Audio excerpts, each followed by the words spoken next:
I swear to you, I swear, I know this is going to seem like a lie, I had no intention of playing that character when I wrote it. Heil Hitler, you're going to be the best! Heil Hitler, you can do it! Look at me.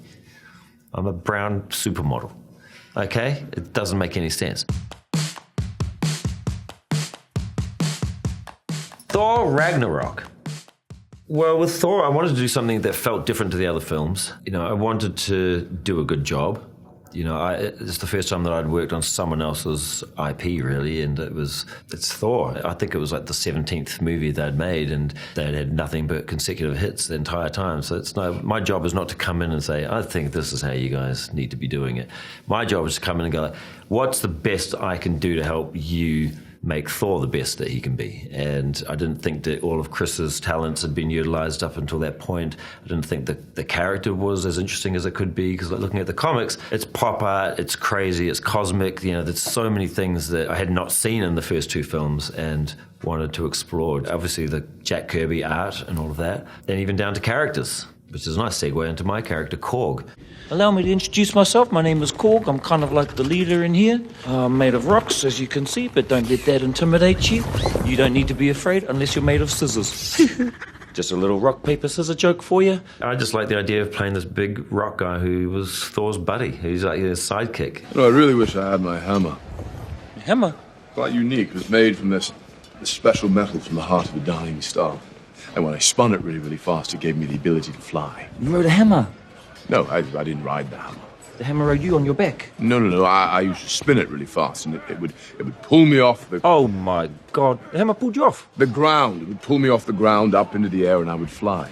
There's different types of the New Zealand accent, you know, and I based that on the Polynesian accent of, like, mainly I was thinking about bouncers outside nightclubs, you know, growing up in New Zealand, and always like this massive, giant guys, but they're the most beautiful, humble, nice people you'll ever meet, you know, and like and also, why do they need to be aggressive? They just don't need to. It's like a wall of a person stopping you getting in, so why not be nice if you're that big, you know? So, you know, I've grown up around a lot of those guys, and it's just like it's just a voice and a style, and it's just a sensibility that I've always found really like comforting to be around. Just being Polynesian as well, I just like the idea of having a character like that in an American studio film. I wasn't even sure if people would even understand my accent. I thought, well, man, they'll probably make me revoice this or get someone else to do it, because, you know, the voice is so over the top.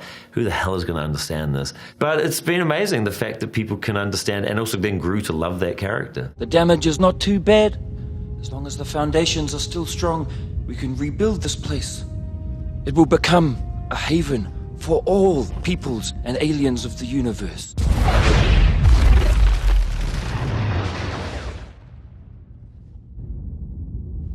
Now those foundations are gone. Sorry. Thor: Love and Thunder. Korg is back in Love and Thunder. Again, it's me. How would I not crowbar myself in there, you know? I think it would have been a disservice. I can't even believe I'm talking like this about myself. I do think it would have been a disservice to the fans to not include Korg from this film. I thought that, you know, my life was complete when I worked with Cate Blanchett, and that was one of the great experiences of my career. And then coming in to this new film, we've got Russell Crowe, Christian Bale, Natalie Portman. You know, Natalie is someone I've admired for many years, and I've always found her very funny in person, and I've always enjoyed watching her work. I just always wanted to work with her, and when the opportunity came to bring Jane Foster back to the franchise, I jumped at that. And also just to focus on The Mighty Thor, the comic run by Jason Aaron, where she gets to pick up the hammer and becomes a superhero. And what's cooler? There's nothing cooler for a character like Jane Foster to then transform and evolve and become to become a massive part of the story. And then Christian Bale, who, you know, listen, but personally between Christian and Russell, like, you know, there's probably two of my favorite actors. Let's see who you are. I take off your disguise and flick. Oh, you flick too hard, damn it! Get a chance to work with both of them. They're two of my heroes, and to work with both of them in the same film was just something else. You know, I've adored Russell for many years. You know, I think I've watched Master and Commander probably 70 times. Russell's one of those guys who, you know, you're in good hands with him when you're watching one of his films. You know, you're getting looked after. It's like, you know, it's like there's very few people who are real stars. like that. And I've always felt that about him. And then became friends with him in real life. You're in great hands as well. He's a great dude. Jojo Rabbit. So Caging Skies was the book that Jojo Rabbit is loosely based on. My mother had just read it. She gave me the book. She said, read this book. I think it'll make a great film. But the way she described it is actually more like Jojo Rabbit. Because I read the book and it was nothing like the film that I made. It was like, it's very dark. You know, there was like a lot of really intense, sad moments in it, and it gets pretty twisted. It's more of a kind of psychological thriller than anything. And there was no comedy. It wasn't a comedy. There was no imaginary Hitler. So all of that stuff I put in later on, and I was trying to think of like, how can I make this my own? How can I make this more of a Taika film? The heart of the book and what made it really special and what drew me in was this relationship between the boy and a girl that's being hidden by his mother in the house. You know, that really is the heart of the whole film. I wrote the first few drafts and I was really happy with the script. Then we started thinking, who would play this imaginary Hitler? Now, this was about 2011. And we started sending it out to different people. I don't think a lot of actors even got to look at the script. Basically, I think a lot of agents were like, hell no, am I sending this to my client? There's no fucking way in hell that I'm not going to ruin my client's career by making him play Hitler. So I don't think a lot of these people actually got to see it. And we were going to these actors because at the time, you know, to make a film like this, you know, you needed A-listers. You needed like big names to be able to sell these films. What then happened is I went off and I made What We Do in the Shadows, Hunt for the Wilder People, and Thor. I made 3 other films and just left that script on ice. And by the time I was going back to it, the whole cinematic landscape had changed and you didn't need A-listers to sell your film anymore. You actually just needed good films. So Searchlight picked up the script and they said, we want to make it under one condition, that you play Hitler. Poor Jojo. What's wrong, little man? Hi, Adolf. Want to tell me about that rabbit incident? What was all that about? They wanted me to kill it. I'm sorry. I couldn't.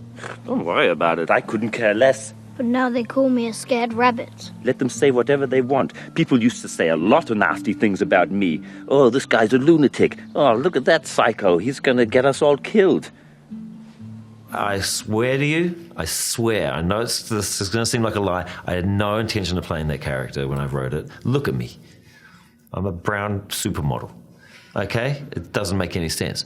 What they said started to make sense in that if you do get a massive actor to play Hitler in a small film about 2 kids and, you know, them overcoming their differences and intolerance and trying to make a beautiful film about love. The whole thing gets overshadowed when you have, you know, like a massive celebrity playing Hitler, you know, Denzel Washington as Hitler. It's just not going to work, mate. Do not let her put you in a brain prison.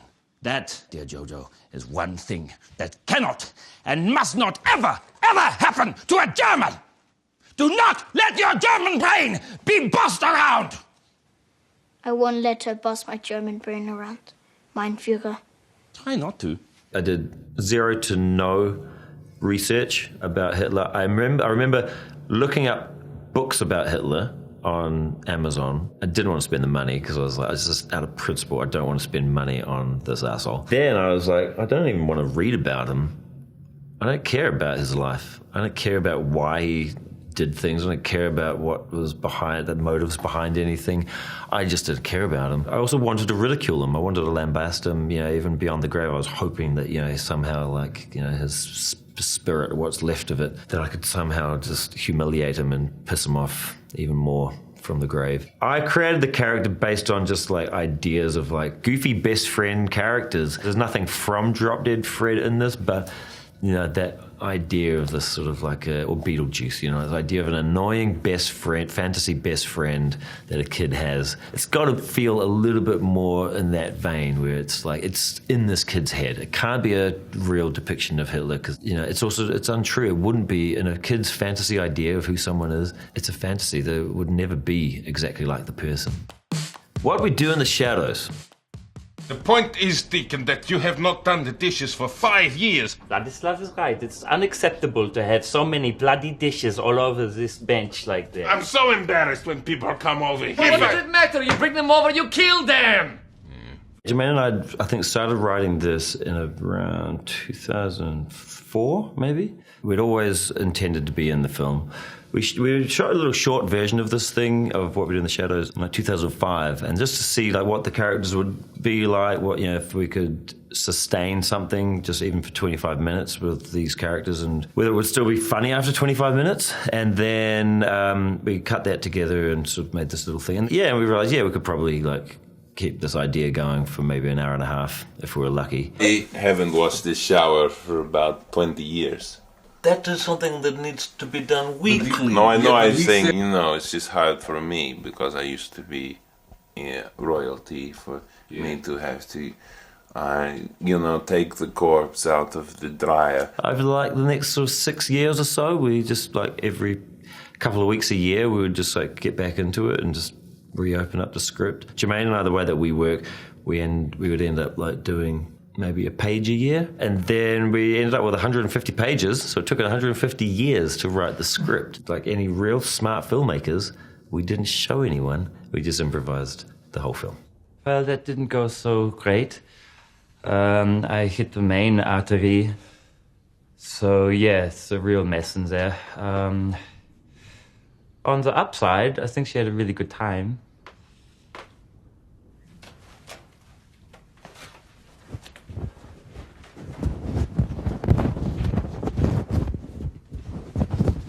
Viago, I mean, I think just costume-wise, kind of got that Mr. Darcy sort of, like there's a little bit of interview with the vampire kind of going on there.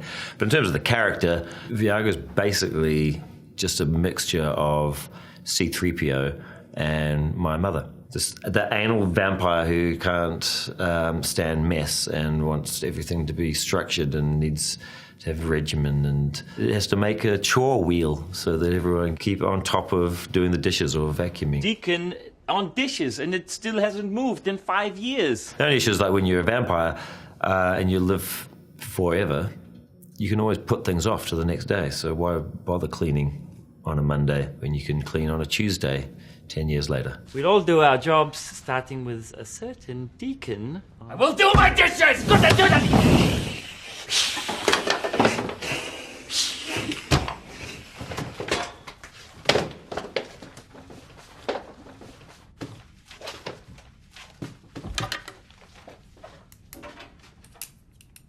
I mean, I always prefer to work with my friends. On Shadows, it was Jermaine and I. We surrounded ourselves with all of our other friends, you know, including Stu, who I went to high school with, and Jackie I went to high school with. I've known them since I was about 12 or 13. Yeah, Stu was a flatmate of mine for years. It's actually the best way of working, like, because you can give each other shit, you can, like, you know, pick on each other, and it's more like working with your family. You don't have to beat around the bush with stuff. You can just be honest, and yeah, they're the people I trust the most. When asking for feedback, or you know, if I've got a criticism, I know that it's coming from a place of love, or that, you know, they actually are concerned about something in a scene or something. So, which is often, you know, if you don't know someone, you're a bit wary. And also, actors are insane. Mandalorian. Stop that. Identify yourself. I am IG-11. I am this child's nurse droid, and require that you remind him to me immediately. A nurse droid? I thought it was a hunter. Aren't IGs usually hunters? Yeah, well, evidently this one's a nurse. IG-11 is a droid. We don't say robot in the Star Wars universe, because that's not appropriate. He's a droid, and it's a bounty hunter droid. They're a bounty hunter droid charged with, in this particular, you know, when we meet IG-11, charged with finding Grogu, the baby, the baby. It's not a baby Yoda. We've just got to stop saying baby Yoda. It's not baby Yoda. I'm sorry, nurse, but you're gonna have to get out of here. Are you refusing my request? No, I'm telling you to get out of here.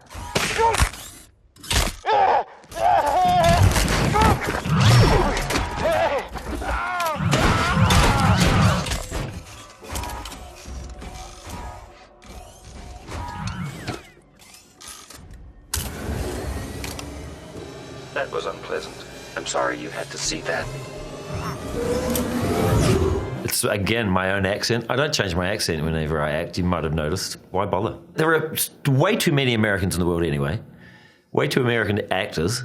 So you got that covered with that accent. Very few New Zealanders. That's the point of difference. I'm like a special little sweet little thing that you find in the forest. You go, what's this? It's like a magical little curiosity.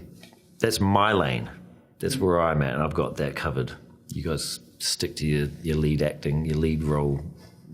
You also directed an episode of Mandalorian. What was it like for you to sort of jump into the Star Wars universe and play around in that kind of sandbox? That was a very special thing for me to do that Mandalorian episode. The first day, I think we were working with about 70 stormtroopers and a TIE fighter. Yeah, I mean, I have to say that was one of the highlights of not only my career but my life, was to be walking around directing stormtroopers. And also to be able to work and be doing that episode under the guidance of Favreau, who became a friend and became someone who's been very supportive of my work. It was great because it was his idea. He'd written everything, and for me just to come in as a director when I didn't write it wasn't my concept. It was really nice. Just to come in and go like, well, this is what I can offer you. Like, how can I like help with keeping the flow of all the other episodes, and also what can I learn? So whenever I work, I want to learn something from someone, and I learned a lot on that one. Free Guy. Who could forget 2021's hit film Free Guy, in which I play the character Antoine, who was, let's say, kind of the bad guy. Good morning, sheeple! Oh, you are fired! There is some concern with the bloody zombies. Retailers won't carry the game. None of it's out. Never even happened. Next. It's your lawyers. They need to get your deposition scheduled.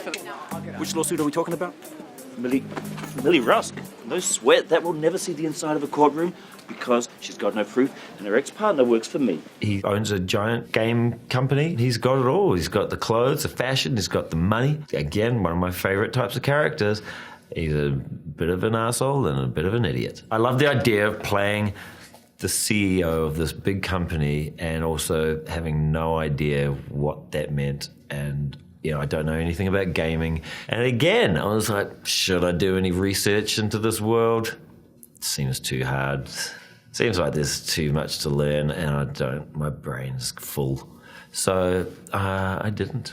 I just played what I thought a character like that should be like, and when I play something, I concentrate on like just the kind of relatable human elements, where it's like someone who obviously was picked on his entire life and finally got some cash, and that's pretty much tells it all. They're always going to be, it's like this, just like you got a chip on your shoulder, and you want to prove things to people, and some people push it too far, and they just become major dicks. IPs and sequels. That is the thing that people want. Let me ask you a question. Okay. You love Kentucky Fried Chicken, right? Mm-hmm. No. If you love Kentucky Fried Chicken, and I made Kentucky Fried Chicken, and I know that you love Kentucky Fried Chicken, why would I make another restaurant called, Albuquerque Boiled Turkey? Okay? Mm-hmm. Makes no sense, homie. No sense. What am I going to give you? A sequel. Kentucky Fried Chicken, Part 2. I didn't mean to improvise that much. It's just whenever people laugh, I'm a sucker for that. Cool, we're a team. Hey, would you come up with a catchphrase? All right. Okay, on 3.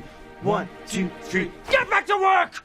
I'll just keep going until they tell me to stop. But that was good. Now, those guys know how to, Sean knows how to feed someone who's improvising, knows how to, which way to direct them. And a lot of people think that improvising is just talking and just saying the first thing that comes to your head, but actually it's, you've got to be aware of what's happening in the scene and where you're trying to get the scene to go to, and you've got to be having a conversation with someone. Most of improvising is listening to the other person and just reacting to that. But a lot of people they've got some jokes in their head that they really want to say, and they're not listening to what you're saying. They're just waiting for their turn to tell the joke. But Sean's good at creating that conversation in a scene where the improvising actually makes sense and actually works and is usable, which is the main thing that you want. Our flag means death. Blackbeard is basically me with a fake big beard and fake wig on and all these leather clothes. Guess what accent I'm doing? Blackbeard, the original guy, was from Bristol in England. You know what that sounds like? It sounds like Stephen Merchant. I can't even get close to what that sounds like. Stephen Merchant, he sounds a bit like that. Can you imagine Blackbeard sounding like that? I can't even do that accent, and nor do I want to spend my precious time learning how to. Hello, everyone. I'm Blackbeard. Huge fan, sir. Huge. Well, that's lovely, but you don't need to say sir, all right? It's just Blackbeard. Yes, sir. Blackbeard, sir. Nice to meet you. Hello. Hey. Hello. Nice to meet you. Yes. Hi, how are you? Hey, look, I love all the rope. Everyone's wearing rope. Everyone's grubby as well, filthy. Look at this bunch. Wild characters on the high seas. What I found out from the extensive research I did, which was typing in Blackbeard into Wikipedia, it says not much is known about him. So that's all I need to know. We're done. We're done here. I don't need to be authentic. There's no one that's going to pick on me for getting it wrong. No one knew anything about him. They say his name maybe have been Edward Teach. There are other names that were given to him. They say maybe he comes from Bristol. Maybe he actually grew up in Jamaica. No one knows anything about him. So it's open season on that character, I have to tell you. So I could do whatever I wanted. He could have been from New Zealand. No one fucking knew. It was just more fun to be able to play him as like, you know, kind of like a grumpy version of me or like one of my uncles growing up. You know, I've grown up around a lot of Blackbeards. There's something about that character as well that I appreciated, in that it's about someone who's been doing something for about 20 years. He's got really good at it.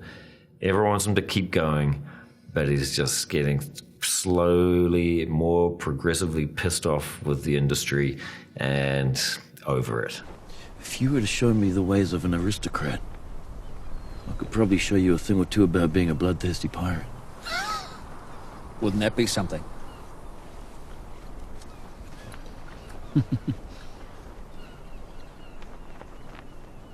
You serious? So Reese and I have worked together. We've known each other for, over 20 years. We've always worked well together. There's just a sort of synchronicity and a connection between our brains and the way that we act or improvise, where we always seem in tune. Our flag means death. That was no different. We came in and we slotted into our roles, and it was interesting for us, two old friends playing two people who are in love, on the high seas in the 1700s. Oh, that's a lovely piece of silk you have there.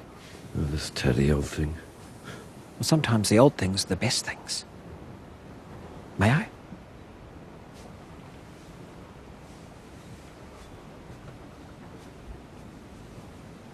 There we go.